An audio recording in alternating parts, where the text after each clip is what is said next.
नमस्कार। आज हम सामाजिक परिवर्तन की प्रक्रिया के अंतर्गत बात करेंगे प्रगति या प्रोग्रेस के बारे में। प्रगति सामाजिक परिवर्तन की एक विशिष्ट प्रक्रिया है। इसमें निश्चित लक्ष्यों को प्राप्त करने के लिए योजनाबद्ध प्रयास किए जाते हैं। प्रगति ऐसा सामाजिक परिवर्तन है जिसमें मूल्य निर्धारित करके अच्छाई के लिए परिवर्तन किया जाता है। इस परिवर्तन के द्वारा सुख सुविधाओं में वृद्धि होती है तथा लाभ अधिक होता है और हानि कम। प्रगति का अर्थ भिन्न भिन्न कालों और समाजों में अलग अलग मिलता है। एक ही समाज के विभिन्न युगों में भी इसका अर्थ अलग अलग मिलता है। विद्वानों में भी प्रगति के अर्थ के संबंध में एक मत नहीं मिलता। प्राचीन काल में प्रगति से तात्पर्य आध्यात्मिक लक्ष्यों की प्राप्ति था। आज आधुनिक युग में भौतिक सुख सुविधाओं की प्राप्ति और वृद्धि प्रगति कहलाती है। विभिन्न विद्वानों ने प्रगति की अलग अलग परिभाषाएं दी है।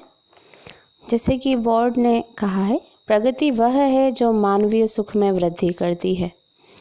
इसी तरह प्रगति को परिभाषित करते हुए ऑकबर्न और निमकोफ कहते हैं, प्रगति का अर्थ होता है अच्छाई के लिए परिवर्तन और इसीलिए प्रगति में मूल्य निर्धारण होता है। हार्ट के अनुसार सामाजिक प्रगति सामाजिक ढांचे में वे परिवर्तन हैं जो कि मानवीय कार्यों को मुक्त करें, प्रेरणा और सुविधा प्रदान करें तथा उसे संगठित करें। इन परिभाषाओं के आधार पर यह कहा जा सकता है कि प्रगति अच्छाई के लिए किया गया सामाजिक परिवर्तन है जो समाज में सुख में वृद्धि करती है। यह मूल्यों पर आधारित सामाजिक ढांचे में परिवर्तन करता है तथा समाज को संगठित रखता है। प्रगति समाज के मूल्यों, शक्तियों, तार्किकता, तकनीकी उन्नति आदि पर आधारित योजनाबद्ध परिवर्तन होता है। अब हम बात करते हैं प्रगति की विशेषताओं के बारे में। तो विभिन्न विद्वानों के द्वारा दी गई परिभाषा के आधार पर प्रगति की कुछ विशेषताएं स्पष्ट होती हैं। जैसे कि सबसे पहली विशेषता है निश्चित लक्ष्य। प्रगति एक ऐसा विशिष्ट परिवर्तन है जिसका निश्चित लक्ष्य होता है। अलग अलग समाजों में लक्ष्य अलग अलग होते हैं। विशिष्ट समाज अपनी आवश्यकता के अनुसार लक्ष्य और दिशा तय करके परिवर्तन की योजना बनाते हैं तथा समाज की प्रगति करते हैं। प्रगति की दूसरी विशेषता है कि इसमें परिवर्तन मूल्य सापेक्ष होते हैं। प्रगति मूल्यों पर आधारित और निर्धारित सामाजिक परिवर्तन है। इसलिए समाज अपनी परंपराओं और आदर्शों के आधार पर परिवर्तन के लक्ष्य और दिशा निश्चित करते हैं। ऐसे मूल्यों से संबंधित तथा आधारित परिवर्तन प्रगति कहलाते हैं। प्रगति की एक अन्य विशेषता है कि यह समाज से संबंधित परिवर्तन लाती है। समाज से संबंधित परिवर्तन ही प्रगति हो सकते हैं, क्योंकि प्रगति मूल्यों, आदर्शों, लक्ष्यों आदि से संबंधित परिवर्तन है जो केवल मानव समाज में ही संभव है। अन्य प्राणियों में प्रगति का होना संभव नहीं है, क्योंकि पशु योजना नहीं बना सकते हैं। मानव समाज योजनाबद्ध परिवर्तन करके ही प्रगति करता है। प्रगति की एक अन्य विशेषता नियोजित और सचेत परिवर्तन होता है। प्रगति अन्य प्रकार के परिवर्तन से इसी अर्थ में भिन्न है कि इसमें मानव समूह मिलकर सचेत रूप में अपनी आवश्यकताओं के अनुसार योजना नियोजित करके परिवर्तन करते हैं। प्रगति की पांचवी विशेषता होती है कि प्रगति एक तुलनात्मक अवधारणा है। प्रगति सामाजिक परिवर्तन को एक तुलनात्मक अवधारणा के रूप में प्रस्तुत करती है। यह समाज और समय के सापेक्ष है। अलग अलग समाजों के मूल्य, आदेश, परंपरा और आवश्यकताएं अलग अलग होती हैं। क्योंकि प्रगति मूल्य सापेक्ष है, इसलिए अलग अलग समाजों में प्रगति के लक्ष्य भी अलग अलग होते हैं। प्रगति के लक्ष्य एक ही समाज के अलग अलग कालों में भी बदल सकते हैं। एक समाज में जो प्राचीन काल में प्रगति कहलाती थी, आज पिछड़ापन हो सकती है। जैसे कि आध्यात्मिक लक्ष्य प्राचीन काल में प्रगति थे, आज भौतिकवादी संस्कृति है, भौतिकवाद का युग है और भौतिकवाद की ओर परिवर्तन प्रगति कहलाते हैं। प्रगति समय और स्थान के अनुसार बदलती रहती है। भारत में जनसंख्या एक समस्या है, लेकिन पश्चिम के कुछ देशों में जनसंख्या वृद्धि प्रगति मानी जाती है। प्रगति की यह अवधारणा परिवर्तनशील होती है। प्रगति की एक अन्य विशेषता यह होती है कि प्रगति अधिक लाभकारी परिवर्तन है और हानिकारक कम है। प्रगति समाज की आवश्यकताओं को ध्यान में रखकर नियोजित की जाती है, इसलिए इसमें लाभ की संभावना अधिक रहती है। किसी भी समाज में प्रगति के लिए कुछ ऐसी दशाएं हैं जो उस प्रगति में सहायक सिद्ध होती हैं, जो प्रगति की प्रक्रिया को दिशा देती हैं और प्रगति की गति को भी निर्धारित करती हैं। इस तरह की कुछ सामाजिक, आर्थिक और राजनीतिक दशाएं होती हैं के बारे में अब हम बात करते हैं। सबसे पहले है सामाजिक सुरक्षा। जब समाज में लोग अपने सुरक्षा को महसूस करते हैं तो ऐसे समाज में प्रगति के अवसर बढ़ जाते हैं। दूसरा है आत्मविश्वास। सामाजिक प्रगति के लिए आवश्यक है कि समाज के लोगों में स्वयं में आत्मविश्वास होना चाहिए कि वे प्रगति कर सकते हैं। तीसरा है कार्य में विश्वास। अगर लोग कार्य में विश्वास रखते हैं, मेहनती हैं, तो प्रगति के अवसर बढ़ जाते हैं। समाज के लोग यदि भाग्यवादी होंगे, रूढ़िवादी होंगे, धार्मिक नियतिवादी होते हैं तो प्रगति के अवसर भी उतने ही कम हो जाते हैं। जिस समाज में लोगों का नैतिक चरित्र अच्छा होता है उस समाज की प्रगति भी अधिक होती है, लेकिन जिस समाज में लोग बेईमान, अनैतिक कार्य करने वाले, भ्रष्ट और अन्यायी होते हैं तो वह समाज प्रगति नहीं कर सकता है, जबकि इसके विपरीत विशेषता वाला समाज तेजी से प्रगति करता है।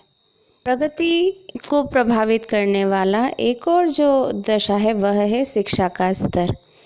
समाज में जितने अधिक लोग शिक्षित होंगे तथा शिक्षा का स्तर जितना उच्च होगा वह समाज उतनी ही तीव्रता से प्रगति करेगा। शिक्षा समाज के सदस्यों को नवीन परिवर्तनों को स्वीकार करने तथा आविष्कार करने के लिए आधार प्रदान करती है। इसलिए उच्च शिक्षा स्तर वाले समाज की प्रगति भी अधिक तीव्र गति से होती है। एक और सामाजिक दशा जो प्रगति को प्रभावित करती है वह है स्वतंत्रता और समानता। स्वतंत्रता और समानता लोगों में कर्तव्यपरायणता, उत्तरदायित्व की भावना और प्रगति करने के लिए जिज्ञासा और आत्मविश्वास पैदा करती है। इसलिए स्वतंत्र देश गुलाम देशों की तुलना में तेजी से प्रगति करते हैं। राजनीतिक स्थिरता भी प्रगति को प्रभावित करती है। सामाजिक प्रगति के लिए राजनीतिक और प्रशासनिक स्थिरता आवश्यक है। उसके अभाव में लोगों में असुरक्षा की भावना रहती है और उनके प्रयास निष्फल हो सकते हैं। इसलिए जिस समाज में राजनीतिक स्थिरता और प्रशासनिक स्थिरता होती है वहाँ प्रगति के अवसर भी अधिक होते हैं। योग्य नेतृत्व भी प्रगति को प्रभावित करते हैं।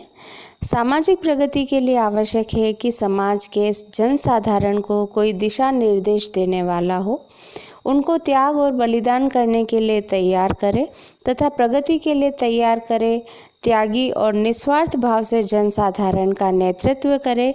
ऐसा कोई योग्य नेतृत्व समाज में अगर होता है तो वह समाज प्रगति के पथ पर अग्रसर होता है। वैज्ञानिक और औद्योगिक प्रयास भी प्रगति को प्रभावित करते हैं। सामाजिक प्रगति के लिए समाज में आधुनिक वैज्ञानिक और औद्योगिक ज्ञान उपलब्ध होना चाहिए। उन्नत औद्योगिकी के अभाव में समाज धीमी गति से प्रगति करता है। समाज की प्रगति का सीधा गुण संबंध वैज्ञानिक और औद्योगिक विकास के साथ होता है। नवीन आविष्कार भी प्रगति को प्रभावित करते हैं। जब समाज में नवीनतम आविष्कार उपलब्ध होते हैं तो उससे अनेक समस्याओं का समाधान करके समाज प्रगति करता है। समाज में सुख सुविधाएं बढ़ती हैं तो ये प्रगति के सूचकांक हैं। सामाजिक प्रगति के लिए अनुकूल पर्यावरण होना भी आवश्यक है। समाज की तीव्र गति से प्रगति के लिए अनुकूल भौगोलिक और प्राकृतिक पर्यावरण आवश्यक होता है। इतिहास इस तथ्य का साक्षी है कि जिन देशों में वर्षा, नदियाँ, झीलें, प्राकृतिक संपदा जैसे उपजाऊ भूमि, खनिज पदार्थ, चांदी, सोना, लोहा, कोयला, पेट्रोल, यूरेनियम के भंडार रहे हैं, उन देशों ने तेज़ी से प्रगति की है। आदर्श या औसत जनसंख्या भी प्रगति को प्रभावित करती है। प्रगति का सीधा संबंध राष्ट्र की भौगोलिक संपदा तथा जनसंख्या के साथ होता है। जिस देश में औसत जनसंख्या आदर्श होती है, उस समय उसकी प्रगति की दर भी अधिकतम होती है। आदर्श जनसंख्या से जब जनसंख्या अधिक या कम होती है, तब प्रगति की दर भी कम हो जाती है। आदर्श जनसंख्या उपलब्ध प्राकृतिक संपदा का अधिकतम दोहन करती है, जिसका सामाजिक प्रगति की दर को बढ़ाने में सकारात्मक सहयोग मिलता है। जिस समाज में सदस्यों की न्यूनतम आवश्यकताओं की पूर्ति हो जाती है, वह समाज भी प्रगति के अधिक अवसर प्रदान करता है। सामाजिक प्रगति की न्यूनतम आवश्यकता यह है कि समाज के सभी सदस्यों को भोजन, वस्त्र और आवास की सुविधाएं उपलब्ध हों। इन न्यूनतम आवश्यकताओं की पूर्ति के अभाव में समाज प्रगति के बारे में सोच भी नहीं सकता है। प्रत्येक सामाजिक परिवर्तन प्रगति नहीं होते हैं। वही सामाजिक परिवर्तन प्रगति कहलाते हैं जो समाज के निर्धारित लक्ष्यों और लाभ प्राप्ति तथा मानवीय कल्याण और सुख सुविधाओं को बढ़ाने के लिए किए जाते हैं। जो परिवर्तन प्रगति की कसौटियों पर खरे उतरते हैं, उन्हीं परिवर्तनों को प्रगति कहा जाता है। परिवर्तन अपने आप में एक तटस्थ और मूल्य रहित अवधारणा है, जो उत्विकास, क्रांति, प्रगति, विकास या आंदोलन कुछ भी हो सकता है। वर्तमान युग या आधुनिक युग प्रगतिशील है या नहीं, इसका मूल्यांकन यदि हमें करना हो तो हमें भौतिक और अभौतिक संस्कृति को देखना होगा। वर्तमान युग में लोगों का चारित्रिक तथा नैतिक पतन हुआ है। सच्चाई, दया, मानवीय मूल्यों में कमी आई है। झूठ, बेईमानी, धोखाधड़ी, श्वेत अपराध, यौन स्वच्छंदता आदि बढ़े हैं।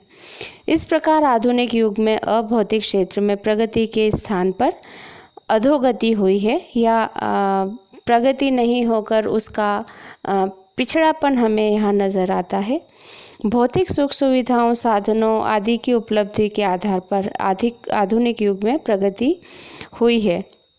वैज्ञानिक, उद्योग, प्रौद्योगिकी, आविष्कार, संचार और यातायात के साधन, चिकित्सा तथा स्वास्थ्य सुविधाएं, शिक्षा आदि क्षेत्रों में काफ़ी प्रगति हुई है। भारत के संदर्भ में यदि इस प्रगति को हम देखें कि भारत ने प्रगति की या नहीं, तो इसका भी मूल्यांकन हमें भौतिक और अभौतिक संस्कृतियों की उपलब्धि के आधार पर करना होगा। वर्तमान काल में अभौतिक क्षेत्र में भारत में प्रगति नहीं हुई है। हर क्षेत्र में भ्रष्टाचार बढ़ा है। गत वर्षों में आध्यात्मिक प्रगति के स्थान पर नैतिक चरित्र का पतन हुआ है। झूठ, बेईमानी, घूसखोरी, हत्या, बाल अपराध तथा अपराध, चोरी, डकैती आदि में निरंतर वृद्धि हो रही है। भौतिक क्षेत्र में भारत ने प्रगति की है। भारत अन्य राष्ट्रों जैसे अमेरिका, जापान आदि की तुलना में वैज्ञानिक, प्रौद्योगिकी तथा तकनीकी में बहुत कम प्रगति कर पाया है। वैज्ञानिकों, अभियंताओं, तकनीशियनों की संख्या में के आधार पर भारत का विश्व में दूसरा स्थान है।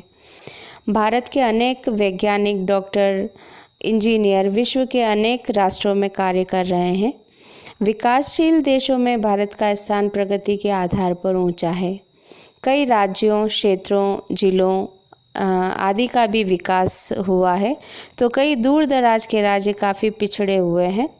अनेक प्रयासों के बाद भी अनुसूचित जातियाँ, अनुसूचित जनजातियाँ, पिछड़े वर्गों, महिलाओं आदि की प्रगति के लिए प्रयास किए जा रहे हैं। इनमें प्रगति हो भी रही है, किंतु जनसंख्या की वृद्धि बहुत तीव्र गति से होने के कारण अनेक क्षेत्रों में प्रगति करने पर भी भारत अभी पिछड़ा हुआ है। इस प्रकार प्रगति का संबंध किसी भी देश की वर्तमान स्थिति को देखकर उसकी भौतिक और अभौतिक संस्कृतियों के विकास के आधार पर हम उसका मूल्यांकन कर सकते हैं कि किसी समाज में प्रगति हुई है या नहीं। इसी के साथ आज का ये वीडियो हम यहीं समाप्त करते हैं। अगले वीडियो में फिर एक नए टॉपिक के साथ बात करेंगे। तब तक के लिए नमस्कार।